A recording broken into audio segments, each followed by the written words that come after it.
Thanks, Dave. No problem. All right, and we're good to go. Okay, excellent. So good afternoon, commissioners. We're holding now our second public meeting of the day on different topics. We'll get started, but I need to do a check-in with you because we're hosting this through a virtual platform. So we'll do a roll call. Commissioner O'Brien, good afternoon. Good afternoon, I am here. Excellent. Commissioner Hill. Good afternoon, I am here. Great. Commissioner Skinner, good afternoon. Good afternoon, I'm here. Excellent. And Commissioner Maynard, good afternoon. Good afternoon, I am here. Okay, so today is Monday, December 12th. We're convening this public meeting number 410, and we're going to go right to our second item on the agenda with Director Lilios and team. Hi, good afternoon, Chair. Hi, Commissioners. I'm going to turn it right over to the licensing team. I know Kara is on the line or in the meeting, and the matter was prepared by Dave McKay, and I know he's prepared to explain the request to you. So I'll turn it right over to licensing. Hi, Kara. Hi, Dave. Good afternoon, Madam Chair and Commissioners. We have 3 gaming service employee exemption requests from Encore Boston Harbor, and as Director Lilios indicated, Licensing Supervisor Dave McKay has prepared the materials for you. So I'm going to hand it over to him. Thank you, Kara. Good afternoon, Madam Chair and Commissioners. Hope everyone's doing well. So Encore Boston Harbor has requested that the Commission allow 3 new exemptions. This request is being made under the statutory provision enacted in 2017 that authorizes the Commission to exempt certain job positions from the 23K registration requirements. These documents are in your packet starting at page 3. The first position I'm going to discuss is the lead kitchen stewards porter.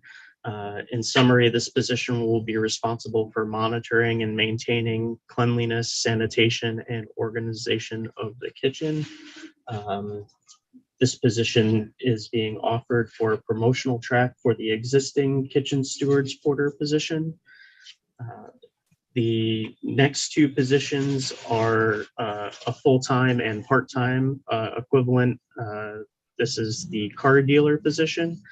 Not car dealer, car detailer, excuse me. In summary, this position will be responsible for cleaning vehicles according to company standards or client specifications.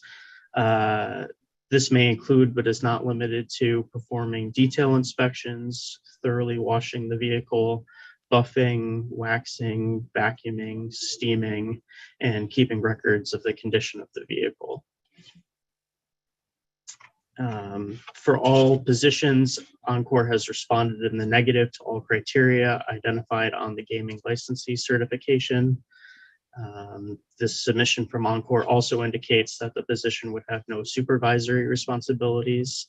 And I just wanted to note that I worked with Kara Henson, the Assistant Director of Recruiting and Employment from Encore Boston Harbor, to obtain the necessary information to develop this request. And at this time, I'd be happy to try and answer any questions that you may have. But in summary, these are the requests before you that the Division of Licensing is asking you to vote on.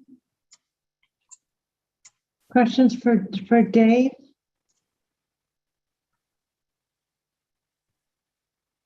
Dave, there's the full-time position for the car detailer and then a part-time. Correct, yep. They have 2 distinct position numbers. So we would need to move on all 3 positions. Any questions? Yes, Commissioner Skinner. No questions. I'm prepared to make a motion if you are all ready. Everybody have a chance to review the materials. They were, of course, comprehensive. We've come to get very comfortable with the thoroughness of the licensing department. That doesn't mean lack of interest, but just an excellent presentation. Commissioner Skinner? I move that the Commission exempt the lead kitchen stewards porter, car detailer, and car detailer SE part-time positions at Encore Boston Harbor from the Commission's registration requirements in accordance with 205 CMR 134.031B for the reasons discussed today and described in the Commissioner's packet. Second. Thank you. Any further questions or edits? Thank you, Dave, and thank you, Kara, for the presentation and the materials. Commissioner Thank you. O'Brien. Aye. Commissioner Hill, you've disappeared. There you are. Aye. Commissioner Skinner, Aye. Commissioner Maynard, Aye. and I vote yes, 5-0. Thank you. Thank you very much. Thank you. Have a good rest of your day. You too. Thank you. Okay. So we're about to move on to our next item, which is returning to the issue of promotional play. In that we are considering the computation of the adjusted gross sports wagering receipts, this, which is under General Laws Chapter 23N. This issue is treated differently by law across the nation from jurisdiction to jurisdiction. Subject matter, as many of us understand, is one of great debate as lawmakers consider its implications on public revenues, operators' business models, and responsible gaming policies and public health. And as I noted in the past, the options are numerous, varying over a broad spectrum. Today, we're going to learn first generally what promotional play is. Next, we will turn to counsel to learn about the relevant law in this state, in Massachusetts. And finally, the team anticipates presenting on policy implications. So I turn now first to, I'm not sure if Derek or Sterl or Todd are taking the lead on this, so I turn to you folks. Good afternoon, Chair and Commissioners. I'm going to share my screen. Today we have Derek Lennon, myself, A&K, and Caitlin presenting promotional play. And I'm going to start sharing my screen for the presentation.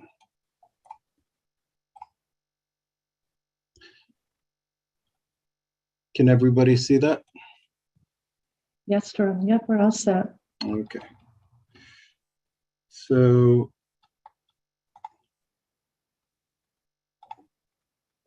what is promotional play or free play? Promotional play is a way a casino or online operator can invite a known player to return or a new player to sign up or create an account. It takes one of many forms of credits toward playing a slot machine, a table game, or a sports wager. In order to use it, a player must wager it, and if won, it turns into the real money from cashing it out, or it is placed into their account if online. Why is it used by operators? So an operator uses promotions to ensure customers are aware of the operator's existence in a competitive marketplace, as well as to achieve the following: increase brand awareness, provide proper information, increase customer traffic, and build sales and profit. Promotions also help operators in introducing products easily in the ever so competitive market. As you may know, some of the recent offers found in the sports wagering realm use promo code WIN and receive a $1,000 bonus. Bet 5, get 200. And recently, $1,500 bonus for the World Cup. I'm sure we've all seen Kevin Hart on television complimenting all of the money that he receives.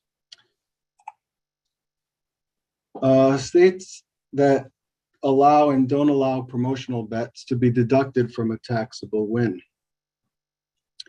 So what we have here is all the states as of February in 2022. So the states with commercial sports wagering was 26, and the number of states that allowed the promotional promotional funds to be untaxed was 9 or 34%. As you can see, the gaming revenue and adjusted gaming revenue and the differences on all three columns. So in July in 2021, Colorado, Pennsylvania, Michigan, and Virginia stood out as few that allowed licensees to adjust their revenue by deducting unlimited free play and promotional bets from their taxable base. This has since changed in Colorado and Virginia. Right here we have a chart of the 7 states that gives us the wide array of options that are used through the country. So in Arizona, they set up a tax base similar to ours where retail is lower than online, although small, 8 and 10%.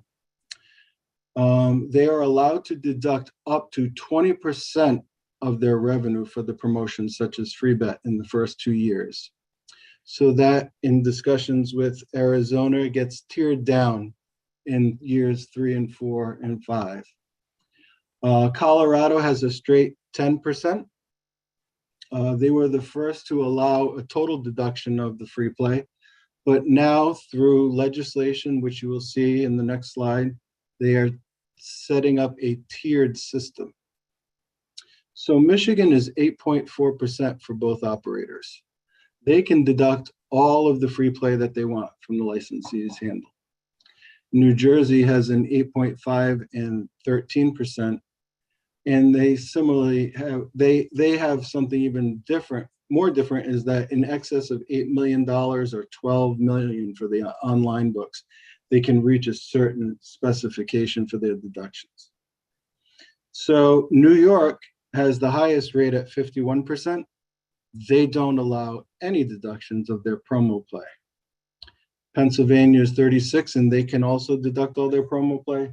And Virginia is at 15, and they started with a full deduction and passed law in July to stop all deductions from taking place. So you see how each one of them has done something different, or they have a different system. So what happened in Colorado? So Colorado collected 6.6 million in its first full year of legal sports betting. That's an equivalent of 4% tax rate. If you noticed in our chart previously, the tax rate on Colorado's sports wagering was 10%. So you would ask, why is it 4% here? Well, that was from the promotional free play deduction off of their tax rate.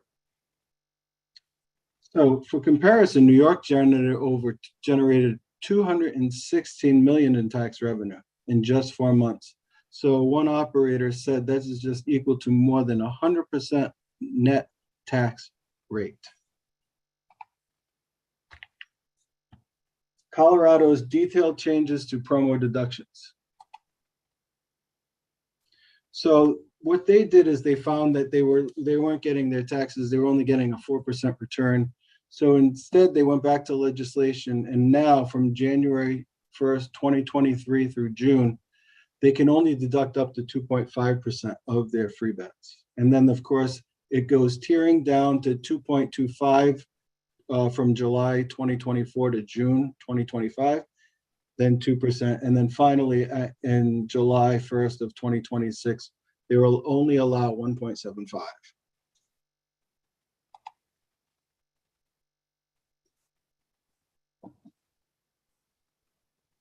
Thank you, Sterling. And good afternoon. Okay, thank you. If I'm going to have it turned to A&K, and after A&K's presentation, we'll just pause for a minute and take the slides down just right now so that we can see everybody, because I don't think they have any slides. We'll just pause after A&K's presentation. Thank you. Good afternoon, Annie and Lon. Thank you so much. Good afternoon. Thank you, Chair. Annie will go for us. So as the chair stated at the beginning of this meeting, the question in front of the commission is whether to include promotional play within a sports wagering operator's gross sports wagering receipts. And so turning first to what is defined within 23N and what is not. So Section 23N defines a sports wagering operators adjusted gross sports wagering receipts as the total gross receipts from sports wagering minus two things. One is the total of all winnings paid to all participants. And the second is all excise taxes paid pursuant to federal law. And it also includes this carve out saying that the total of all winnings paid to participants shall not include the cash equivalent of any merchandise or thing of value awarded as a prize. And so you have this definition of what is the adjusted gross sports wagering receipts. But interestingly, there is no definition to what is the gross sports wagering receipts. 23N is silent on this. And so you contrast that with 23K, the Gaming Act, which actually does have a definition of gross gaming revenue. And so in the gaming side, Section 2 defines gross revenue or gross gaming revenue as the total of all sums that are actually received by a gaming licensee, provided further that the issuance to or wagering by patrons of a gaming establishment of any promotional gaming credit shall not be taxable for the purposes of determining gross revenue. So what happened between 23N, the Sports Wagering Act, and 23K, the Gaming Act? Why does one have a definition of gross gaming revenue, but the other doesn't have a definition of gross sports wagering revenue? And so we looked at the legislative history here. And so the legislative history shows that the legislature contemplated excluding promotional play from gross sports wagering receipts, but ultimately did not adopt that specific language. And so what I mean is that the House, when it submitted its final version of the Sports Wagering Act, it defined adjusted gross wagering receipts as an operator's total gross receipts from sports wagering, excluding sports wagers made with promotional gaming credits. By contrast, the final version of the Sports Wagering Act submitted by the Senate didn't exclude promotional play from the definition of adjusted gross sports wagering receipts. The Senate instead defined it as the total gross receipts from sports wagering less only the total of all winnings paid to participants. And then upon conference, they reconciled the definition of adjusted gross sports wagering receipts to what is available in Section 3 of 23N today. So the House put it forward. They contemplated excluding promotional gaming credits from adjusted gross sports wagering receipts. The Senate didn't, and the end result is what we have today, which is gross sports wagering receipts minus those two exemptions, which promotional play credit is not one of those exemptions. And so based on all of this, the comparison of 23K to 23N, as well as the legislative history, we believe that the better but not exclusive reading of the statute is that promotional play is included within a sports wagering operator's gross sports wagering receipts. So commissioners, before we continue on with our presentation, which I understand would bring us into a policy discussion that's complex, I thought we would pause to consider the legal authority that's presented to us in 23N to make policy discussions. Do I have any comments or any questions for A and K regarding its short presentation?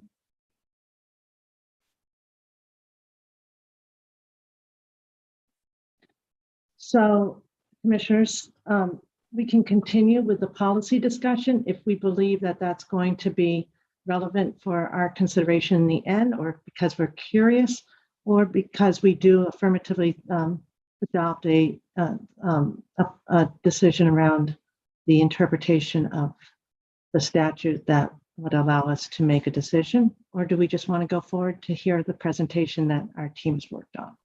I need some feedback.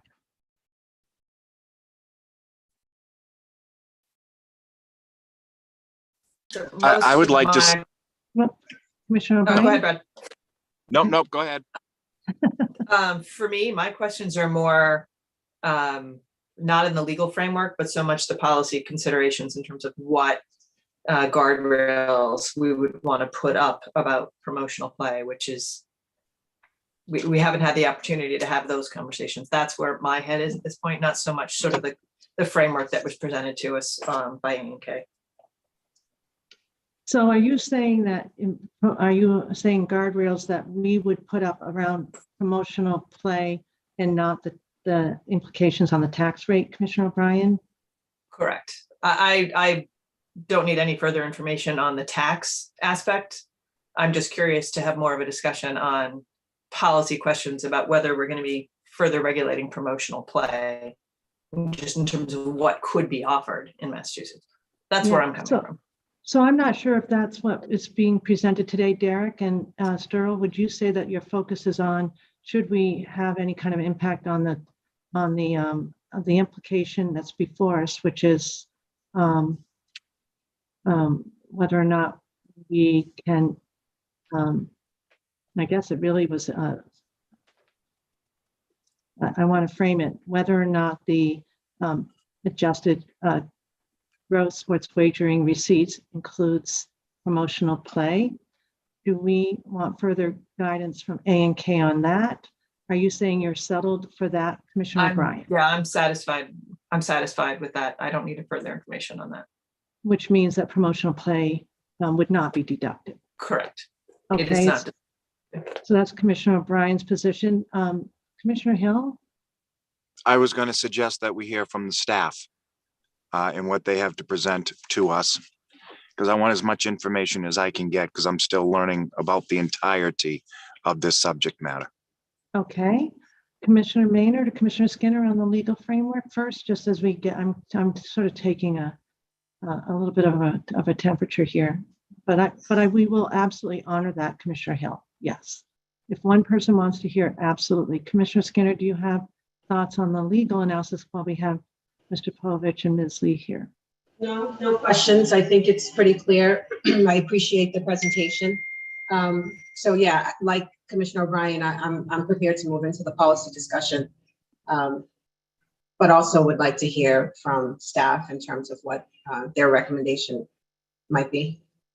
Okay, so I want to make sure I'm clear. Policy discussions from Commissioner O'Brien. I'm not sure if the team is fully prepared, because I want to make sure. I did ask Director Vanderlinden to join today, but I'm not sure if he was really part of the policy discussions. So we could continue that.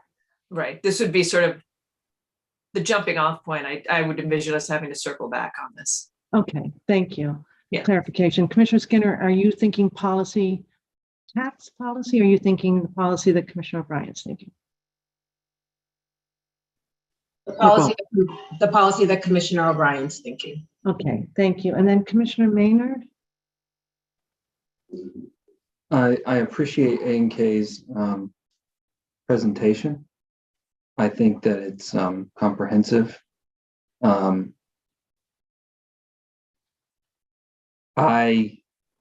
We obviously are in receipt of some letters from some potential licensees that express a very different view. And so to that point, I think Commissioner Hill has a point in that I would be interested to hear what the staff has to say. Okay, so we'll continue as I promised to Commissioner Hill, that we'll go through with the understanding that there's a legal framework, and I did hear Ms. Lee say it's not exclusive, so we want to keep that in mind. And then we'll go through now the presentation. Does that make sense, commissioners? Okay. Then let's continue. Sterl and Derek, if you want to put your presentation back up, that's great. Thank you. Thank you. So if the commission decided they wanted to look at any options other than not taxing it, there are two other options. So you have obviously the first one, that it's not deducted for tax purposes, and the newspaper articles and things that you read are, as it maximizes tax revenue. You'll hear from the operators. It minimizes profit for operators. And as was pointed out, it's not consistent with how 23K handled it, nor is it consistent with corporate tax application of promotions. If you do the option of excluded from gross profits for wagering receipts, and it's fully deducted, you hear the opposite, right? It maximizes operator profits. There's a potential to create a perverse incentive to minimize taxes, and I'll show that in one of the demonstrations later. And it is a closer treatment to how 23K treats it, as well as how corporate tax structure works. Then you have the examples that Sterl brought up where other states are doing it, trying to create a balancing act where you balance the operator profits with tax receipts, and by doing the partial deduction or a dollar amount, it eliminates the potential perverse incentive to minimize taxes, because you can give out as much pre-play as you want, but you're only going to be allowed to deduct a certain amount of it from your handle. As Annie went over, the definition of adjusted gross sports wagering receipts. It's the total of all total gross receipts from sports wagering less winnings paid to participants, less excise taxes required by federal law, and then no item of cash equivalent or merchandise is included in there. Promotional gaming credit was defined in the statute, and it's just a sports wagering credit or other item issued to an operator by an operator to a patron, and they have to place that bet. Can't just be issued; it has to be bet and received in order for it to be included in this. And this is an area where you're talking about if you chose not to tax gross sports wage and not to include it as part of the tax base or not allow it to be deducted as part of the tax base. This is an area where you could regulate it. You could require it to be approved by the sports wagering division, and that's how you could kind of minimize those areas. But that can be a later date. You can get into those topics. We did discuss it as a team. We just didn't prepare that because we were preparing more for the taxation side of it.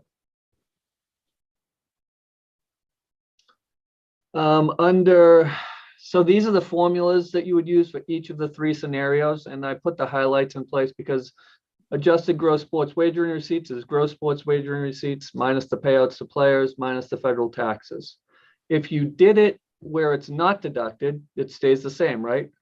Player funded bets plus promotional funded bets would be how you define gross sports wagering receipts. Under adjust gross sports wagering receipts, it'd be player funded bets plus promotional funded bets minus payouts to players minus the federal excise tax. If you did it where it's totally deducted, you would define gross sports wagering receipts as player funded bets plus promotional funded bets minus promotional funded bets. So it basically is just player funded bets. Then you would have player funded bet minus payouts minus the federal excise tax. If you did it as an equation where it's partially, you see, we just keep defining gross sports wagering receipts. It'd be player funded bets plus promotional funded bets minus a percent of the handle that was shown to be actual promotional bets that were accepted. So then you'd get the formula for adjusted gross sports wagering is player funded bets plus promotional funded bets minus the percent of handle minus payouts to players minus the federal excise tax. And to put that into an example, say we have, and this is not our jurisdiction, this is not what we're anticipating, we just did this for mathematical purposes. Handle, so total bets of $1 billion. Players are funding 960 million of that. Promotional is funding another 40 million of it, or 4% of handle. A hold is, so what the casinos are keeping from all of that 1 billion is 60, after they pay out to players is 60 million or 6% of handle. And then if we get into a partial deduction scenario, we'll be doing a 2.5% partial deduction of the handle. And we're doing this at a tax rate of 20% because we're looking at the mobile market. This is where the majority of the promo is given out in the mobile market. So we just kept it for simplicity on the mobile market. So I'll go through the definitions at the top. We're calling the player bets revenue because that's cash actually spent. We're calling the promo bet coupons or promotions, which is what you would see in any other market. We're calling the handle the total amount of bets, player funded bets plus promotionally funded bets. Payouts are what the operators are paying back on those bets, and the hold is what the handle minus the payouts is. In the first scenario, whether it's not deducted from taxes, you have a taxable base of 60 million, and the taxes would be 12 million. So as you can see, the difference between scenario 2 will show you that the difference is the player revenue of 960, the player bets of 960 million, which is actual money received, minus the payouts, which are the player wins of 940 million, gives you the taxable base, the actual revenue that the casino received of 20 million. Taxes on that would be 4 million. So you're seeing a big difference there because you're taxing the free bets versus just the revenue that came in. And then under the partial deduction, this is what some of the other jurisdictions are trying to strike a balance with, and we don't know if it's successful yet or not. You see the same scenario, 960 million in player bets, 40 million in promo bets, total handle of 1 billion. Payouts to the player are 940, hold is 60 million, but the taxable base is 35 million because you're only writing off 2.5% of the 4%. You're only writing off a portion of it. So there's still 15 million in additional money that you're taxing that is not real revenue. Because the difference between what the casino paid out, the 940, and the revenue they brought in, 960, is still 20 million, but you're taxing a piece of that promo, not the full amount. So that's the difference Derek, between, yeah. Can I just clarify, because this is a really good chart. So if you look at the bottom line, under the current law, as we understand it from A&K, it would be 12 billion, excuse me. No. 12 million. 12 million, sorry, that's a comma. 12 million in taxes. Yep. Then when you say you or we, the next scenario would assume that the Gaming Commission adopts a regulation that would allow for a full deduction, correct? Correct. If we adopted that. That would be the regulator. You're suggesting the regulator as opposed to the lawmakers or the legislature, right? But Well, the I'm saying legislature, if there's room for interpretation, which I think the legal analysis Right. said there is room for, then that would be the second one. and so we would then be making the decision if it were full deduction. Either way, we have to define it because under GAAP, either area for gross revenue, and we went over this once before, either area for gross revenue would be determined based on the accounting system, whether they treat promo as a contra account or whether they recognize it right away at the beginning, a contra revenue account, or whether they recognize it at the time of sale as a write-off. Right, so what you're saying is depending on the company's accounting mechanism, they would treat it differently. And that's something that you, in your capacity as the collector, would determine?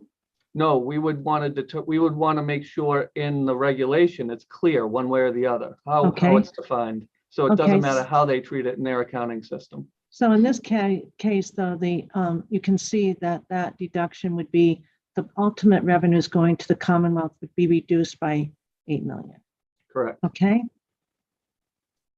And then the next one is a percentage or some kind of a percentage, because we've seen other state legislatures decide at the beginning to make it a portion of the promo.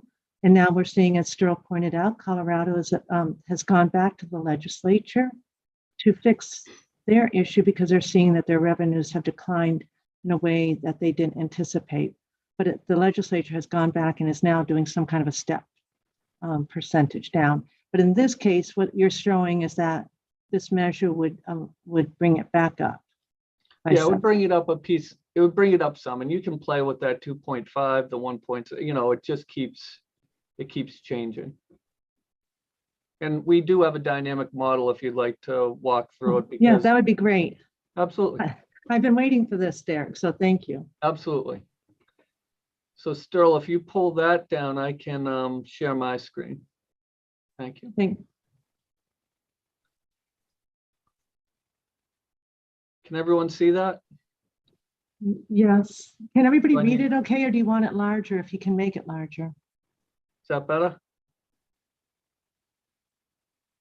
I think I'll defer to everyone else because now that you see less on the screen, but maybe the letters are bigger. I can bring it all back to right there, so it's almost Okay, all on the screen there. excellent, thanks. Not a problem. So the area I want to talk about here is not the impact of promotional return on investment, but how do you get to a point where you actually get into negative taxes? And if your hold is 6%, if you give out anything more than 6% of your handle in revenue, so see we're at 4% now, say I go to 6%. Look at this scenario where promo is fully deducted. You receive no tax money. If you go to 7%, this is where you start getting into the negative taxes. If you get into 8%, now, here's what you'll also see in the newspaper articles. You've got 920 in revenue, right, in actual money, and you're giving out 940 in payouts. So you're losing 20 million. And that is not a sustainable business model over the long run unless you're expecting huge returns on investment. So the next step is, well, what are we looking at return on investment? Now, I couldn't get into this so much for the casino market, but if you look at general marketing, anywhere from a 5 to 10 time multiplier, 5 to 10 time multiplier in your promotion is what you're expecting. 5 being good, 10 being out of this world. So I figured let's be conservative and put a 4 time multiplier on here. Once again, this is theoretical modeling. This doesn't take into consideration market saturation. It doesn't take into consideration all those things that, so this is just purely theoretical marketing. And this is return on investment for operators. For operators, correct. So for every dollar of promo, Pat, you're going to assume that they get a 4 time multiplier. So for 4% promo, you add 160 million in player bets. So all of a sudden that 960 in year 1 goes to 1.12 million. Now, if you take a look at these scenarios, the $4 million tax base goes up to 5.9. The 2.5% partial reduction goes up to 8.12 in year 1. If you continue that, once again, not considering saturation or when you hit the point where you can't grow the market anymore, you get to year 2, all of a sudden your 4 time multiplier on that promo bet turns into 185, right? So now you're up to 1.305 in player bets, 46.4 in promo bets, and you've got a total of, you've got a handle of 1.3 billion. Taxes under this scenario go to almost 7 million. And under this, it goes to 9.5 million. Year 3, considering once again a 4 timer investment, you're up to a total handle of 1.5 billion. Taxes under no deduction and under full deduction are 8 million. Taxes under partial are 11 million. Year 4, continuing just along, all of a sudden you're finally at the 12 million or just above the 12 million that you were at in the other scenario. So it would take 4 years to grow the market, assuming that you're not fully saturated already, to get to that and to continue growing the market. And that is the incentive to the operators. That's why they give it out, right? That's the whole reason that they're going to give it out. And if we hadn't done any deductions, what would have been the Commonwealth's revenues cumulative? On these here, I can, let me see if I can. Because it's like, what was the bottom line just now, Derek, on that? So we can do that. Because I think maybe that was for year 4 and 5, not cumulative. So it Now, would be, one of the things, they won't do this amount of promo if they're being taxed on it, because if you look, a tax rate of 20% turns into an effective tax rate of 46% under these scenarios, because this is the actual revenue that they're bringing in, this minus this, divided by the taxes that they're paying. And New York has 51%. Yes, New York has 51%, and that's their base, which is why if you set this to a 51% tax rate, you'd see how high, why some of the operators are saying it's over 100% if they're offering a lot of revenue, because they're actually being taxed on more money than they're bringing in. So that's. And New York isn't changing it though, correct? No, they're not changing it. Yeah. And that's, so I just wanted to show you the discussion that the operators are bringing, right? When you see what they're saying about growing the market, they're doing their modeling. Yeah. Our modeling here doesn't take into consideration saturation. It doesn't take into consideration what their multiplier is. If it's a 5, 6, 7, 8, if it's a 3, they might be thinking against it, because it's, you know, you're not even putting into consideration here the cost of the marketing. This is just straight marketing, promotional dollars given out. Yeah. Questions for that's why I want- and- Derek on this model while he has this up? Questions, And because I you think it's can the first change time it you're here. seeing it. Yeah, and you can change it over here. And I'm more than willing to do this at another presentation too. I just wanted to give you the overall picture of it. And the reason I had these other columns blacked out, the taxable base and the taxes, is because they likely won't be giving out that much if they're being taxed at that high of a rate.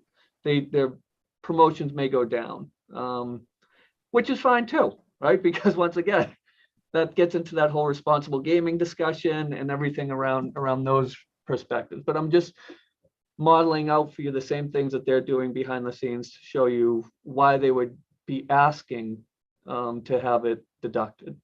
Very helpful. Questions for Derek, because you haven't seen this. Little bit to digest, but well presented. Commissioners, I can't see you all, so if you're leaning in, just say something.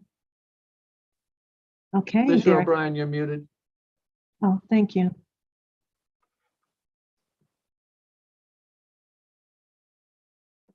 Derek, do you want to take it down and then you can bring it right back up Yes. so she can see? Commissioner O'Brien, were you leaning in? No, I'm not. Oh, okay. Okay, so do you need to return to the PowerPoint, or are we all set for right now? I would like to return to the PowerPoint because there's one last slide that I think. That's what I thought. Thank you. Thanks, Darrell. You're welcome. So the one other thing you want to keep in mind as you're thinking about a full write-off or not is the fact that they can carry over their losses. So if you get into one of those situations where they're giving out 6 or 7% and we've only got a 6% hold, and you decide to allow for full write-off like some other jurisdictions, they're going to carry over those negative amounts from month to month to month, and you may not see a positive tax amount for, I don't know, 6, 7, 8 months until the negative revenue hits its point where investors are saying, you know what, we want to see some positive gains now. And that's all been talked about in newspaper articles as well. So this is just one other thing to think about as you're making these decisions. This law does allow for the negative carryover, and it was meant probably to allow for a loss that an operator takes, not considering promotional saturation.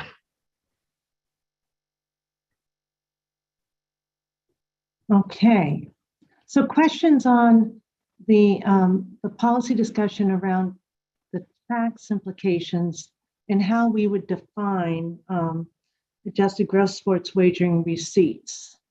In other words, would we decide to make promo play affirmatively deductible? That's really what was before. I think the team for today, Ms. Wells is not available, Executive Director Wells isn't available today, but that was, I believe, instructions for her team.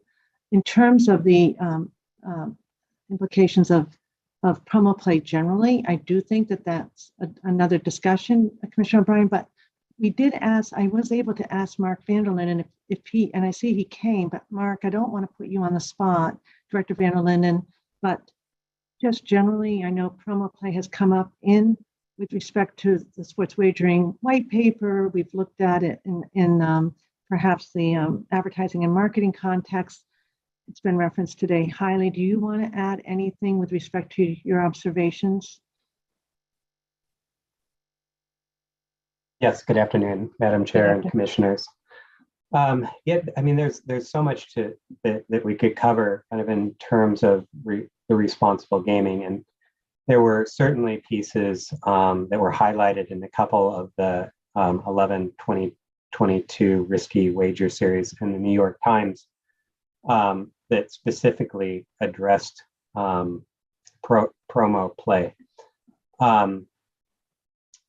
And some of it deals with kind of how it's targeted towards some of the most at-risk populations. And while it's not necessarily on the table in Massachusetts, specifically we're talking about younger adults who may be of legal gambling age, or maybe not even of legal gambling age, but young enough where they may be more vulnerable to accepting free promo play without full disclosure or clear understanding of what promo play is, and whether that was, because the terms and conditions weren't clear or because they aren't reading them closely. But either way, it's a group that I would consider at very high risk, and that was really clearly laid out specifically in the New York Times article on how colleges and sports betting companies are Caesarizing campus life.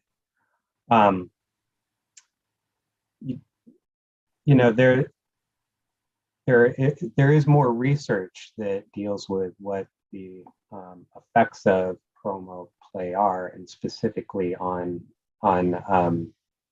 persons who have gambling problems or at risk of gambling problems. And there was one specific study, and I don't want to overstep into a different area, but I would be glad to share with you what that found as well.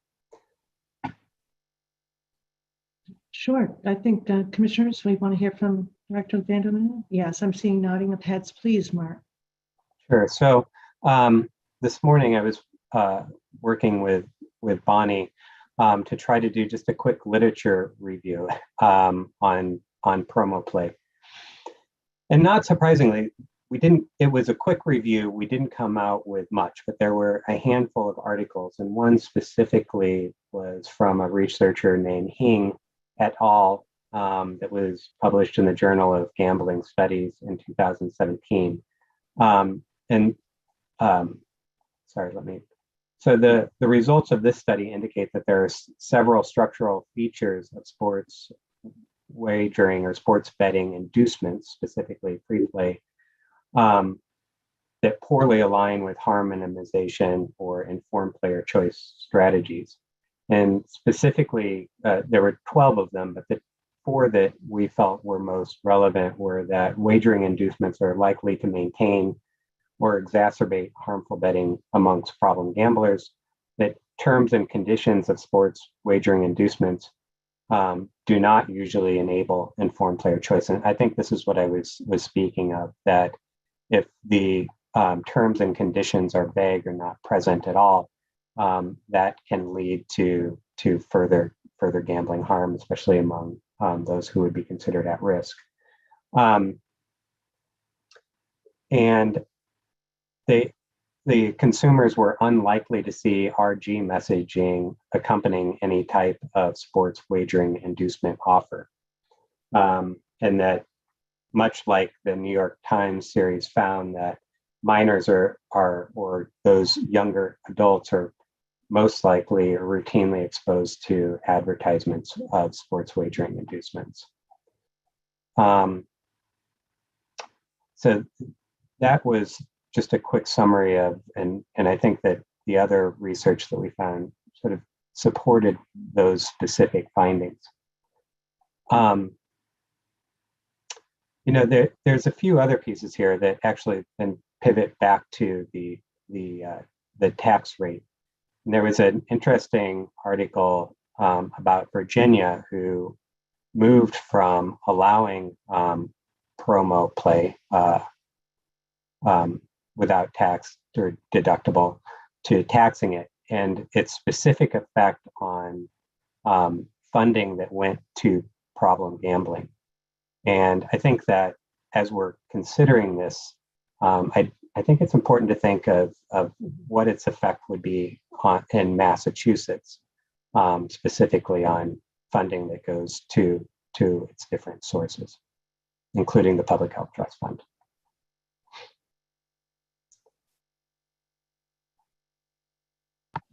Questions for Mark? Well, I thank you, Mark, for really doing some quick research. I recognized yesterday as I was looking at the PowerPoint that responsible gaming hadn't been included, but I understand why. It really was, as Derek indicated, a commitment to look at the implications of the asks that were made by the operators. So thank you. I think what Mark highlights is that there are implications that are wide and broad with respect to public protections. Back to Commissioner O'Brien's original point. Commissioners, other questions for Sterl or Derek or Ms. Lee or Mr. Povich? I have a quick question, Madam Chair. Thank you, Commissioner Hill. So in other jurisdictions where there's promo play, has there ever been a situation where they've allowed promo play to kick off sports betting and then at some point in the future, they've discontinued allowing promo play? Yes. Can you elaborate on that just a little bit for us? Well, maybe first Virginia is eliminating it, right? So they started with a full deduction and now they're eliminating it. And Colorado saw that they weren't receiving the tax rate they were looking for, and they're tiering it down.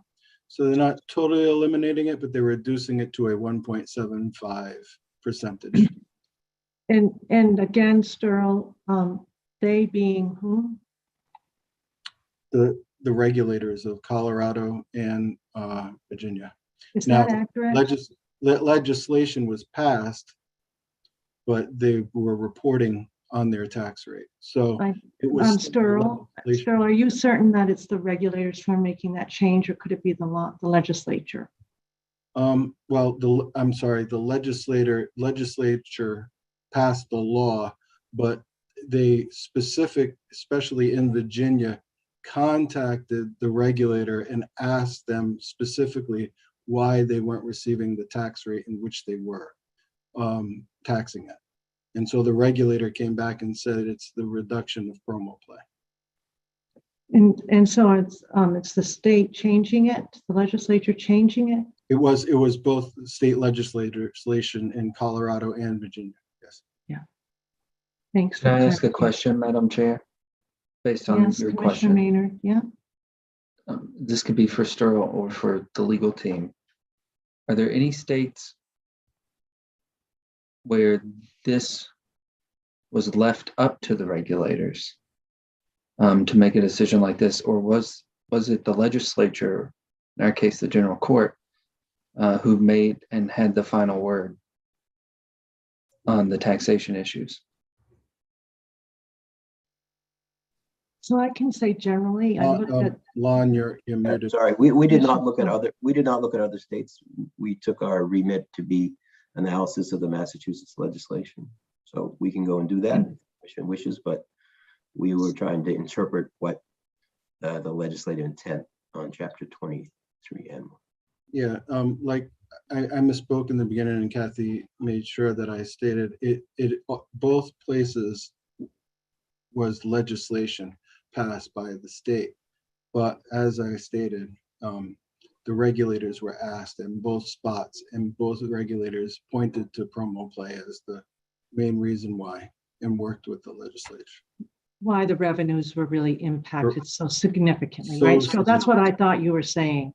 Yes. So it's my understanding, looking, I know that we all got a compilation distributed by a company that provides overviews of sports wagering across the country. So I looked at a few of our neighboring states, and Rhode Island, the legislature did deduct advertising or marketing costs and left it to the discretion of the division, but that is the lottery in Rhode Island, which is actually the operator. So it's not really a comparable. I haven't found another. I interestingly asked the same question, Commissioner Maynard, earlier about whether regulators had stepped in under any kind of a directive by statute. And I haven't found that yet. And that's why I'm asking for the theys, because I want clarification on that. But Mr. Povich is quite right. He wasn't asked to do that. And it is crucial for us to look at our own state. Commissioner Hill, were you leaning in? Okay.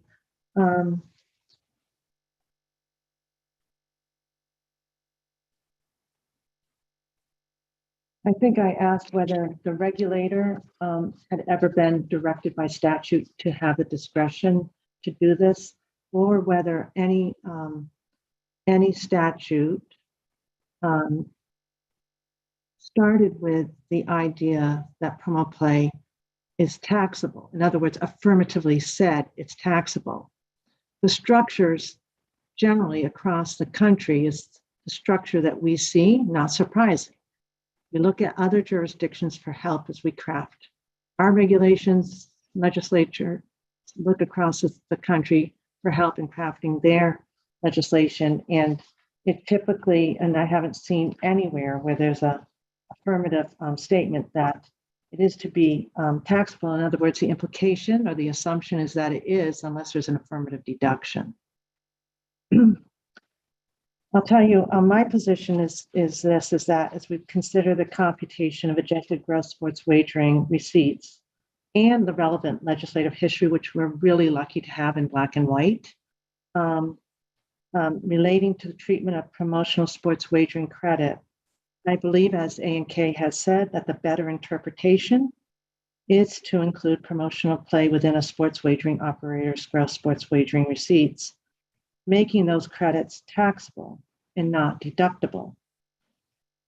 I've thought about this, and the written comments submitted by interested sports wagering operators, to Commissioner Maynard's point, put forth clear, legitimate business arguments. And I can reasonably assume that the operators who are interested in operating in Massachusetts widely shared their sentiments, those that are before us today, with Massachusetts lawmakers. They didn't wait to bring this up to the regulator. I also recognize that our lawmakers know how to treat promo play as a deduction, as they did so affirmatively when they expanded gaming to include casino play in General Laws, Chapter 23K. I also believe strongly that they know how to direct this commission to exercise its discretion. We are asked to do a lot of things affirmatively, including, most recently, I think at our last meeting, Director Van der Linden was addressing 2 studies that we were affirmatively asked to do. The House language was clear. Promo play was to be deducted. The Senate thought otherwise. And ultimately, the bill that was signed into law by the governor reflected the position that the Senate took. I feel as though our lawmakers' intent is clear.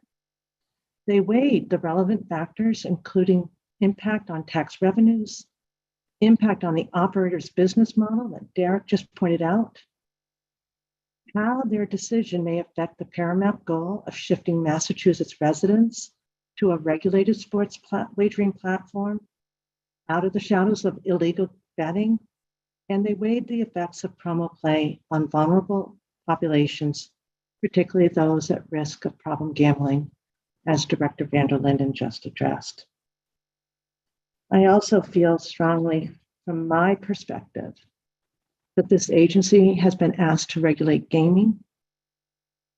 And while our discretion is wide, I'm very careful that from my perspective, that I don't overstep. And I think what I am hearing from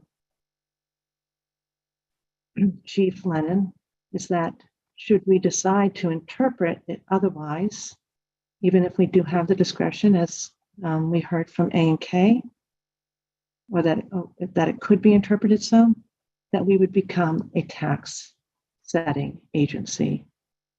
And I'm just not really sure that that's my lane. Actually, I'm quite comfortable saying I don't feel it is my lane. So and I've stated my position. With that said, I appreciate Commissioner O'Brien leading with the implications to a promo play and some of the concerns that we may have. And we also will have the benefit, Commissioner O'Brien, as we think about that, of the business implications too at the same time.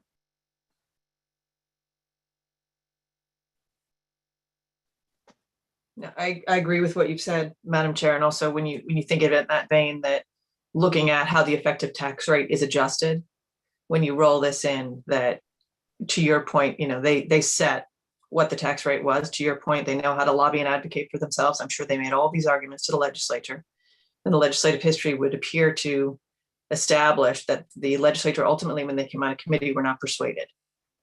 And so putting it into me does then effectively change the tax rate.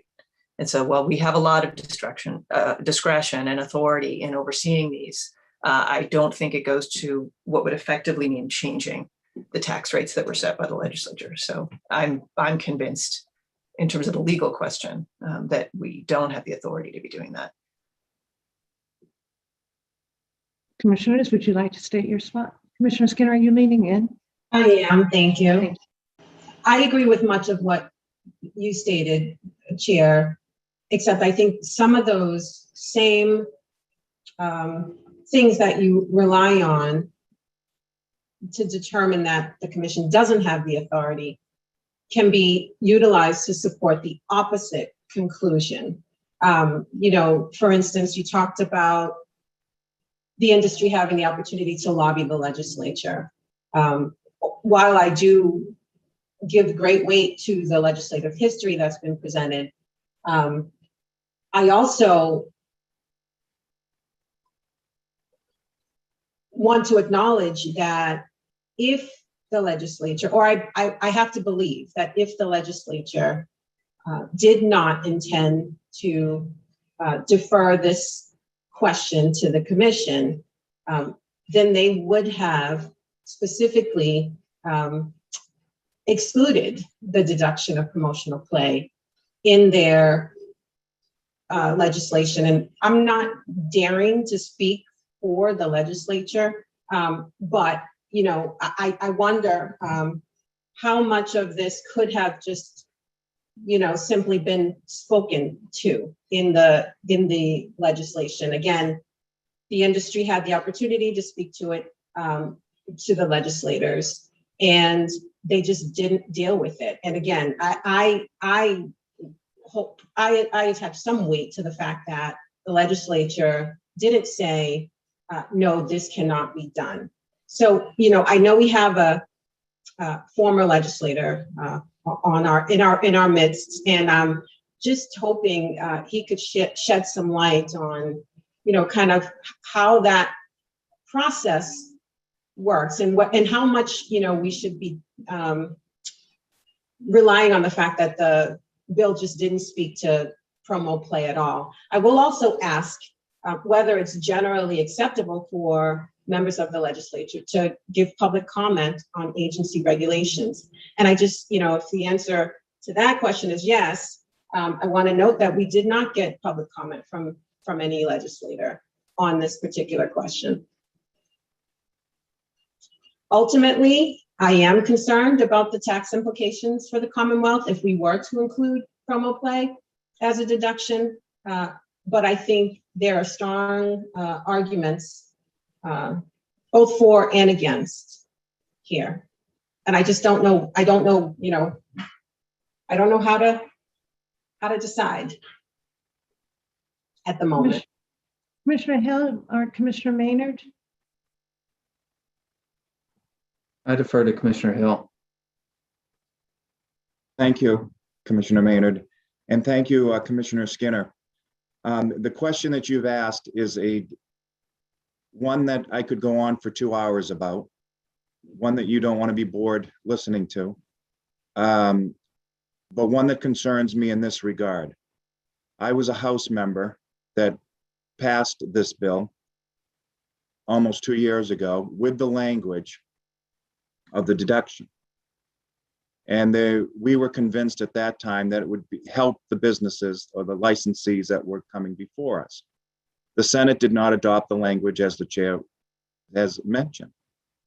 And to be quite frankly, Commissioner Skinner, there was a lot of horse trading going on that last day to get this bill to us or to the governor's desk. And I think during those discussions and during those horse trading that the House gave up a lot of what it would have liked to have seen in the bill to get the bill to the governor's desk. And unfortunately, or fortunately, depending on how you look at the legislature, that's how almost every bill is done, where the House or the Senate will give a little to ensure that the bill gets to the final place in this regard, the governor's desk.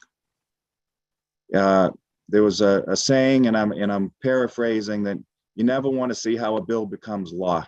It's like watching a sausage get made. And in this particular case, that was, I would say, the epitome of that phrase, because a lot went into this with the Senate and in the House just to get it to the governor's desk. In my view, I want to be able to help our licensees get up and running. I want to ensure that they do the job they need to do to remain fruitful here in the Commonwealth of Massachusetts. And like you, I want to make sure that it's done in a way that's appropriate, where the state is getting its due via funding, resources, but at the same time, I don't want to hurt our licensees. And there could be some negatives to the taxation. And then that's why we're having this discussion today. Like you, I'm listening to both sides before deciding what to do. But I have been frustrated since its passage that there are some things that weren't included in the bill because of the horse trading that was taking place on that last night. And let's be frank, 4 o'clock, 5 o'clock in the morning. I hope that answers your question, and I hope I wasn't negative to my former colleagues. Thank you, Commissioner Hill. It certainly does answer my question. I appreciate your feedback and your insight there. Very helpful. Commissioner Maynard? So I appreciate the full complement of my fellow commissioners' view on this. And this is tough. You know, I can remember a conversation a few weeks ago where I straight up said, I don't want to interpret the law, right? That wasn't given to us. And I was told that, you know, it's regular, you know, we have to sometimes interpret the law as it comes to us. And that's something that I'm thinking about. I also, when we start comparing other jurisdictions, you know, I want to hear the good, bad, and the ugly, not just the good, bad, or the ugly and the good. And I felt like, you know, I am interested to see what other states did. I completely understand Councilor Povich's point that we have to look at the Constitution of the Commonwealth of Massachusetts and the laws of the Commonwealth of Massachusetts. But this is tough. This is a tough issue. If it is as black and white as the legislative history suggests, then I guess it's pretty easy. At the same time, to Commissioner Hill's point, we do have a request. And to Commissioner O'Brien's point, I'm sure that this request was put in long before the legislation was signed.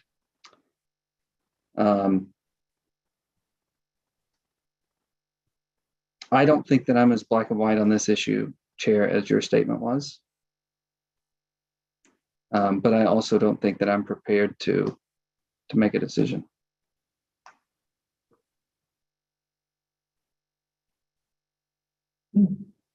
So, Mr. Povich, what I'm hearing is that we have some requests to understand a little bit more about the legislative intent. I'm hearing some desire to understand what other jurisdictions do.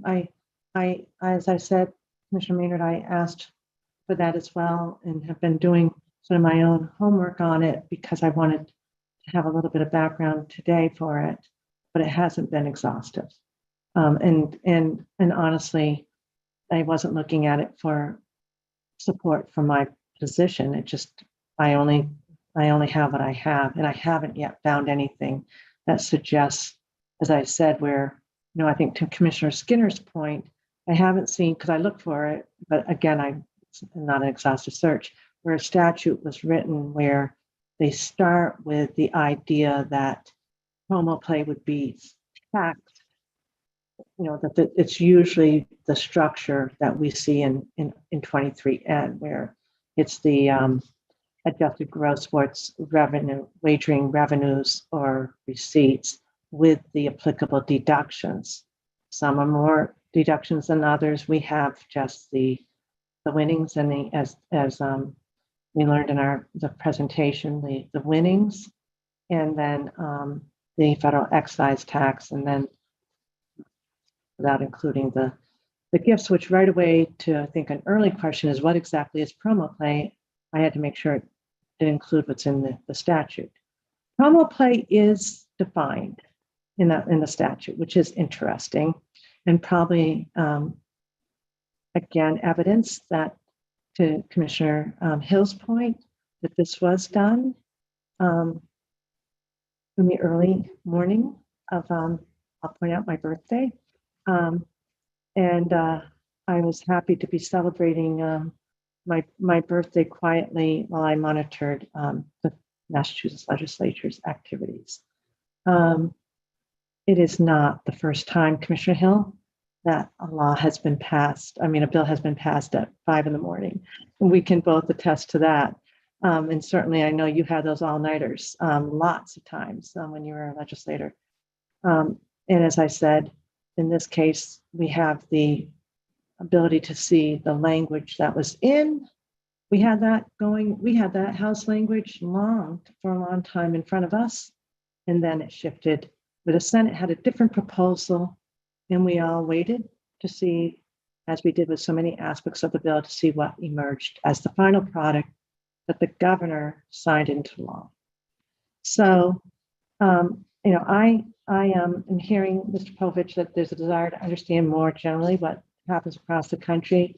My question was, do any of the legislature say it really is within the discretion of the regulator, the gaming regulator, to maybe alter the tax rate independently? I'm hearing from you that there is that possibility. I still haven't quite seen where it fits in our scheme, but I'm deferring to your legal advice and Ms. Lee's legal advice that's been put forth to us as an alternative to what you say is a better read. Well, when we say there's a better read, we think that's in Commissioner Hill's commentary about the fact that this was something that was discussed in the House and the Senate and was perhaps traded off in the wee hours that we've all experienced, demonstrates to me that there was actually debate on discussion of this, and this is where they came out, which reinforces the legislative history that we cited, which we cited without Commissioner Hill's context and experience. I think if we were doing this in a way that the commission were to decide what the policy was, and you were to come to us and said, in either alternative, could you make a legal argument to defend that policy? The answer to that would be yes, we could make that legal argument, although we do think the better reading is the one that does not, that includes promotional play credits within the gross wagering revenue number adjusted by that. So it doesn't adjust. We're happy to do the additional research in other states, but we can tell you what the other states say and do, which you've already seen, if the question is, has there been language like ours, and has there been a commission which has come out in a different way than the chair suggests that you do, we could look at that. That may not be the easiest thing to find, because as you know, our legislative history is not the easiest thing to find. And frankly, the way that we found it is because you all were monitoring this day to day as it was going on, not because we looked in the rearview mirror and was able to find it easily. So I'd like to know, just to be clear on what we'll do, and we're happy to do it, I'd like to know exactly what question you would like to be answered from the other states, so we don't waste effort and fees and the like on understanding things that you're not interested in. If it's a question, has anyone taken language like that's been presented to you and interpreted so that there was a deduction for promotional play? I get that question. We're happy to look at it. If there's a different question or a broader question, it'd be great just to nail it down so we don't misfire.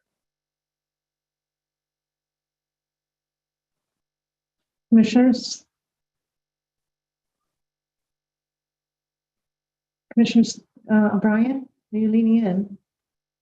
Other than to say that I don't require anything else for my analysis. So if you're looking for clarity, Attorney Povich, I'm sorry, you wouldn't get it from me in terms of, I don't feel like I need anything else to make a conclusion that would be different than what I've already said. So I don't know what the other commissioners need who are still on the fence. I feel the same. I don't need anything additional from legal to bring into focus my thoughts on this issue. Madam Chair, anything that I need further, I think our staff, Derek and Sterl, would be able to answer for me. So I think I'm all set with our legal counsel at this point. But I do have some further questions for our staff at a later time. Okay, and just so I understand, today we did reserve the opportunity for a vote. Are we tabling that today, Commissioner Hill, for a further date, further time? I would hope you'd be willing to do that for us today. Thank you. Okay. Commissioner Mayer, the same? You I have think- particular questions for Mr. Povich? I think Councilor Povich made a good point. And it's that we can probably find, if you dig enough in enough state legislatures, you're going to find both sides of this. And so I don't want to waste any more resources digging around on the question.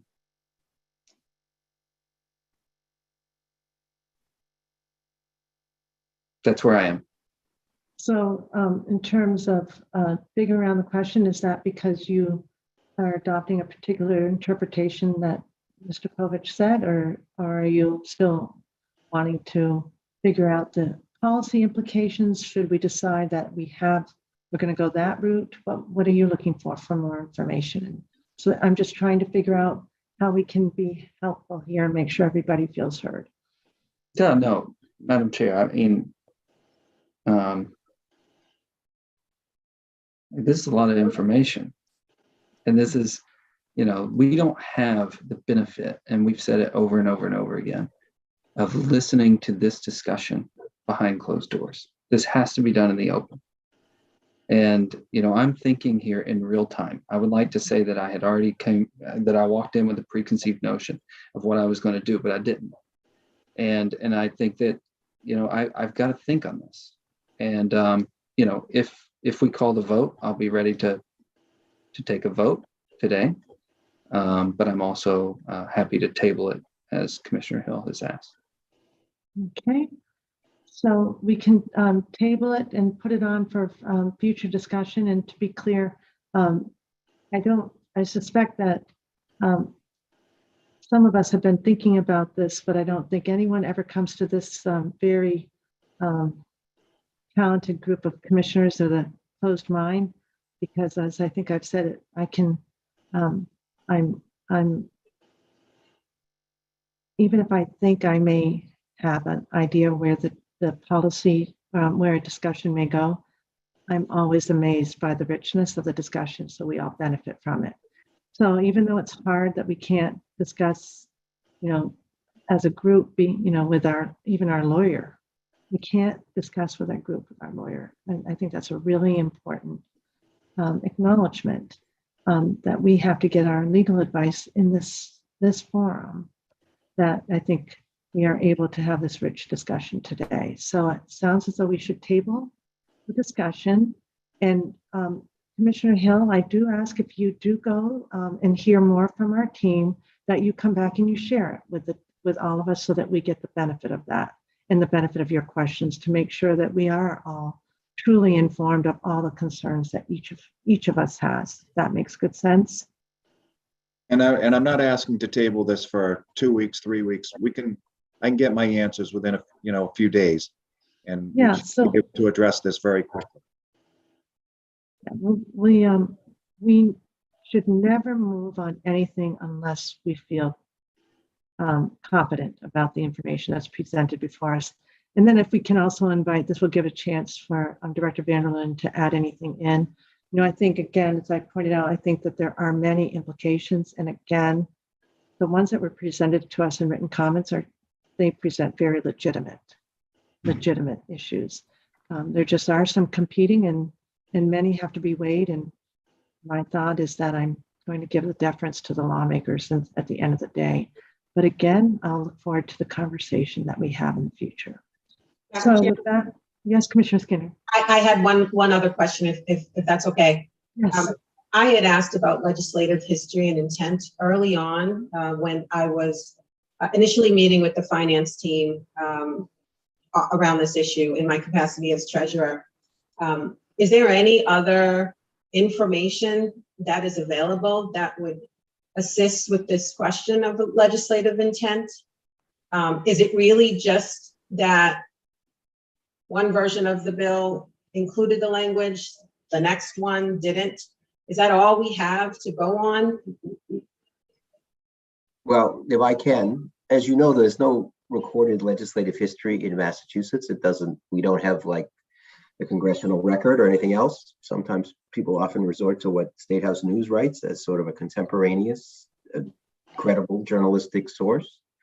I think actually this commission is way ahead by the fortunate nature of having Commissioner Hill, who can provide some color to the back and forth concerning this new statute in the general laws. So I don't think we missed anything. I'm quite sure we didn't miss anything, because it's very hard to find such things. I think the commission staff was monitoring things as they went along, was a great asset to us. We didn't have that when we first looked at it because we didn't ask for it. But once we got it, we combined it in the privilege memo that you all received. So I can't think of any place else we could look. I'm obviously happy to take suggestions if there is. But in general, I think both because there was a back and forth between the branches on the language, and because we have a veteran of the process in Commissioner Hill, we're in pretty good shape compared to where people normally are when they try to divine what's in the general laws. Well, that's helpful. I honestly was not aware that there wasn't some transcript of the debate anywhere in Massachusetts. So thanks for clarifying. But that's the idea that's kind of where I was going with my question, is what else in the way of a written transcript type document is there? I don't know, Commissioner Hill, do you think there's any place else we should look? Well, I'm trying to make sure that I don't overstep my boundaries here, and ethically make sure that I'm not stepping over any line that I shouldn't be stepping over. What I would like to do, and I look for legal advice ethically, I would actually like to reach out to a couple of the legislators who wrote the bill and have them either put something in writing to us, what the intent was, or at least have a conversation with them. And I, again, don't know ethically what I'm allowed to do in this regard. I know the conversations that took place, but as you've stated, they're not recorded anywhere, and it was done in private. So I don't want to share those conversations in case ethically I'm sharing something that I shouldn't. So, Madam Chair, I defer that to a conversation between you and your team unless I'm asked to advise on that, Yep. your inside team. I do think, though, the fact that this was a matter of conversation and it ended up where it ended up is instructive as to some aspects of this as reflected in Ms. Lee's comments. Yeah. And it didn't just fall on the floor, you know, it was talked about.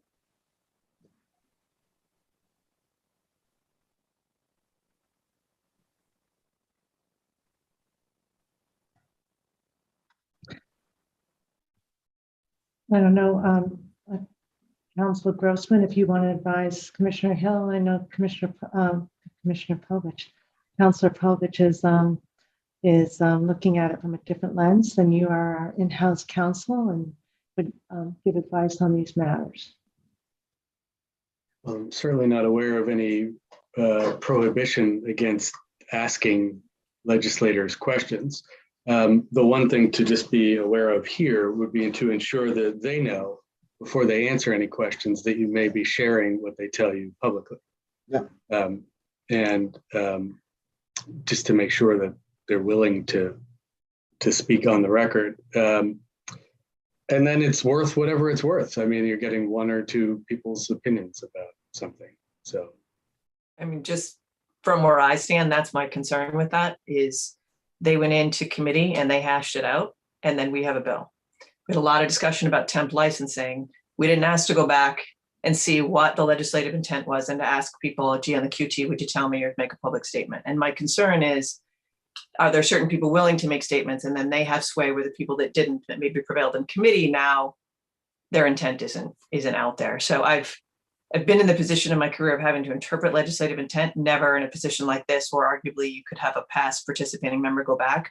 I don't particularly feel comfortable with doing it because I'm not sure we're going to get the fulsome discussion that happened behind closed doors that resulted in the statute. I feel like they're listening. If they disagree with where they feel this is trending or where we vote, they absolutely have the capacity to come back in and change the statute accordingly. So I'm not comfortable, not that I don't trust you, Brad, but I don't feel like that's the appropriate way to handle the interpretation that we're asking of ourselves right now. That's where I'm coming from. Understood. Commissioner O'Brien, to that point, I'm sorry, Madam Chair. Go right ahead. Didn't ask to be recognized.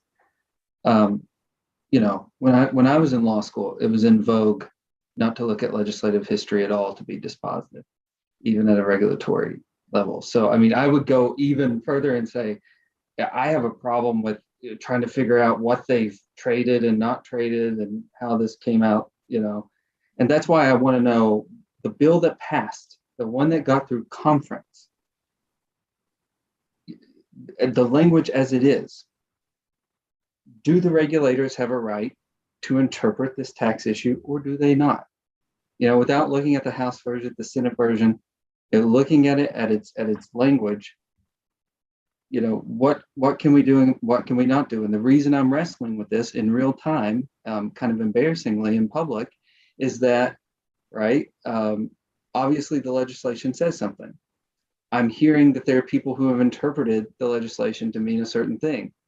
Then I'm reading the letters from potential licensees saying that they read it very differently and that they do believe that the regulators have this power. And so I'm trying to figure out, you know, it's really simple. As I said earlier, if we don't have the power to do it, if it's black and white, that makes my decision a lot easier. If there's interpretation, again, I've been asked at least twice since I've been on here since August to interpret a statute that I didn't think was very clear.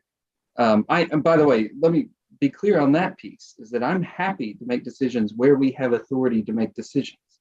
But where we're in this gray area, and I think this is really in this gray area, you know, I got to think about it some more. And you know, I'm just trying to figure out, do we have the right to do this or do we not? If we don't, easy. So Commissioner, I think one way to think about, I'm sorry. Go right ahead, Mr. Povich. Yeah. You keep promoting me, thank you. I think one way to think about it is you have power to enact regulations consistent with the statute. You're not allowed to interpret the statute in a way that's, enact regulations in a way that is inconsistent with the statute. So the question is, when you look at this and you want to enact a regulation that goes with the definition as it is in the statute, and that is does not create a deduction for these promotional play bets. Is that consistent with the statute, such a regulation? I think it is. The question is, if you draft a regulation that creates this deduction for promotional play, is that consistent with the statute? I think the commission has broad discretion and you would be able to argue that, but that's why we come down to the better view is that to act consistently with the statute, given the legislative history and the trading that we understand was part of that, not just from the language, but from the commentary, the better view is that a regulation which is consistent with the definition in the statute, which only takes out winnings and federal excise taxes, gets you to the most consistent definition. But as you're a lawyer, I'm used to being in a position to have someone come to me and say, this is what I want to do. Can you justify? Can you argue it? Is it defensible? So that's a different question than what the better view is and what's most consistent with the way the statute was written after the negotiation, which apparently occurred between the branches. I hope that's helpful. And if I could just add on, I'm in complete agreement with, and not surprising, our outside counsel's comment and advice. Complete agreement with it. We need to make sure our regulatory process is never, ultra vires, right? Can't be outside the law. But one of the comments, and I was struck by it, one of the written comments that we got, the proposal is, to Commissioner Skinner's point earlier, it is to provide a regulation that rewrites the section of defining, and again, I have to look at the language because I don't want to make a mistake, the adjusted sports wagering, gaming sports wagering receipts, right? Or sports wagering receipts, that definition, and the recommendation is to reinsert the exact language that the Senate took out. So it truly is to rewrite the law from my perspective. And that written comment helped me understand, both written comments really helped me understand what I think my position is. As I said, and I've said it, kind of in black and white today, I'm open to other interpretations. I'm hearing Commissioner Hill, I'm hearing Commissioner Skinner and Commissioner Maynard, but that comment, the fix that they're asking for us to write a regulation that would insert the language that actually came out, that went to ultimately from joint conference to the governor's desk, and then the governor signed it. So, they didn't come up with a different suggestion for language. They didn't say how the regulation would have changed it. So I was thinking exactly of Mr. Kovich's reminder that our job is to make sure the regulatory process and our regulations are consistent with the law. And I'll add, not changing the law. Sometimes, and I hear it here, is what I'm hearing is that people might be saying that there's an interpretation of a law issue, and I think I might not be struggling with that as much.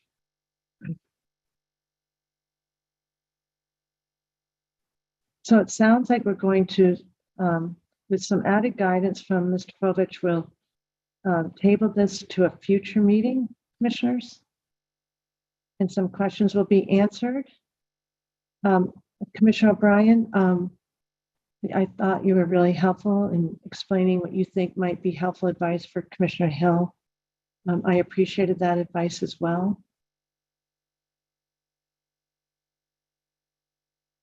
Any further comments or questions? First, I want to just applaud the team, Sterl and Derek and Mark for your presentation today. Really helpful. Derek, it's exactly what I'd hoped for, because I said, I think I need to see how numbers work here. And Derek, it's so excellent at going through that and really helpful today. So thank you. And Sterl, thank you for your background and presentation. Any further questions for A and K? Okay, then Ms. Lee and Mr. Povich, thank you so much. And I guess we'll revisit this. Thank you, Annie, thank you, Lon. And we'll revisit this issue at a later date and get some clarity. And then I think regardless of that decision, we do need to start thinking about the regulation that would follow, because I understand it really will be helpful one way or another to give clarity around the issue. I think I think our legal team has suggested that. So with that, I'm just looking at my packet. I don't think we have any other business for today. We started the morning off with a public hearing, bright and early. Any commissioner update that you want to share? Commissioner Hill. Madam Chair, I don't have a commissioner's. I wanted to thank you and through you to the staff for putting this on today. I know I had requested it to get more information, and this was very helpful and very educational. So thank you for putting it together for us. And Commissioner Hill, I appreciate that, but honestly, this was slated to come today. We had it all planned, but as you could see, that the team needed to get quite a bit together, including the legal team. So your request was perfectly timely. It's an issue that I think we noted back during our responsible gaming roundtable that we knew we'd have to visit. So I'm glad it worked out. And I think what we can do now is just get some more clarity. As you say, it's complicated. Commissioner Maynard's quite right. This is our first visit to it, and we'll get more comfortable as we go along. Okay, but thank you for your graciousness, Commissioner Hill. With that, I move to adjourn. We move to adjourn. Okay. And Commissioner Hill, sorry, I just had one really like a housekeeping matter that I wanted to note on the public comments that we received on the promotional play question. There was one that did not make it into today's packet. It's from Fanatics. It's dated November 22nd, 2022. So I know we're revisiting the issue, but I just want to make sure that if it hasn't already been circulated, that letter gets circulated to the other commissioners. So that needs to just be coordinated with Crystal and Mills. So Caitlin, do you have that? So I believe that all the comments that came in on 240, which is the relevant reg, were included in the packet when we when the commission voted on 240 at one of the previous meetings. So I'll confirm that it was in there. But it should have been. And if it wasn't, we'll rectify it. Right. Thank you. They may be coming in different directions. So certainly our team thought that they had included them all today. I'm sure I'm not the only one, Madam Chair. I went from 80 emails to about 270 in about 2 weeks. So yes, they are coming fast and furious. Yeah, and good for you for keeping track of them, Commissioner. So I wouldn't say that, but